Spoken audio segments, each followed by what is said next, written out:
I would consider stupas are very important to the entire development of Buddhism as an organizational religion, which I think is very closely connected with the devotional aspects of Buddhism.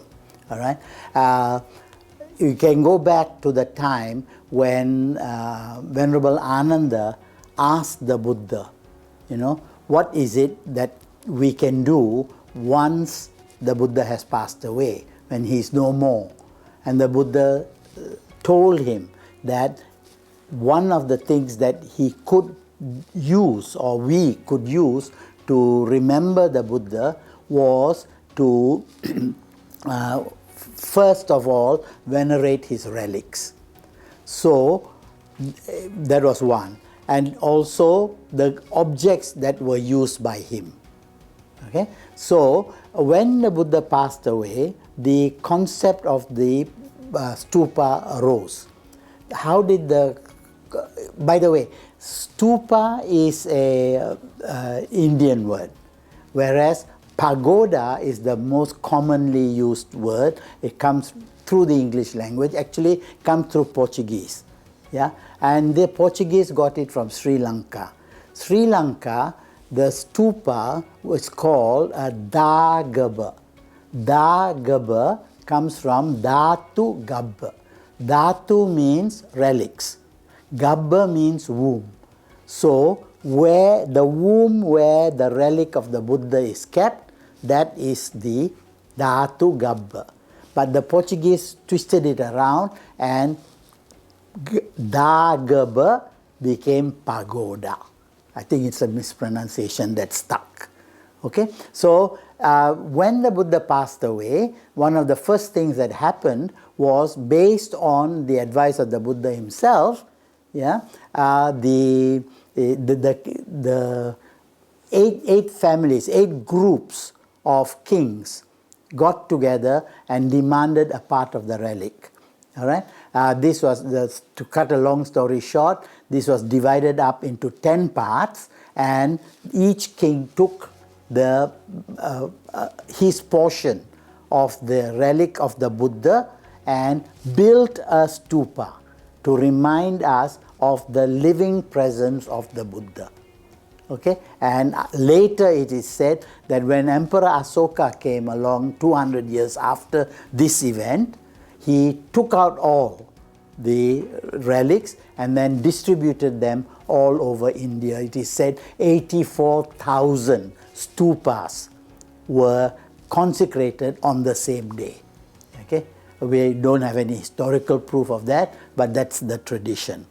Now, there are other stupas which will commemorate events associated with the life of the Buddha, the 4 great events: where he was born, where he gained enlightenment, where he gave his first sermon, and where he passed away. These are commemorative stupas. They have nothing inside. They are just to tell us where this place was. Sometimes the Emperor Asoka was very fond of setting up pillars to mark the spot. Okay? But later on, the stupa became important as a sort of living symbol of the entire teaching of the Buddha. Notice the shape of the stupa is like this. Its origin very simple. You cremate a person, and when you cremate, collect all the ashes, put the ashes in this shape, right? And then to make it more permanent, put cement or rocks or whatever. And as time went by, these became bigger and bigger and bigger, to the point where now they can go about 100 feet up into the sky. All to either contain the relics of the Buddha or to commemorate some important event associated with him, or to contained some object that was used by him. For example, his belt or his bowl. These were his chair. These were taken and put into a stupa, all to remind the Buddha. But later on, the idea came about that this represented emptiness. That shape represented emptiness. And that has stuck to us today. Also, the teaching of the Buddha is summarized in the shape of the Buddha. You'll notice there's a small,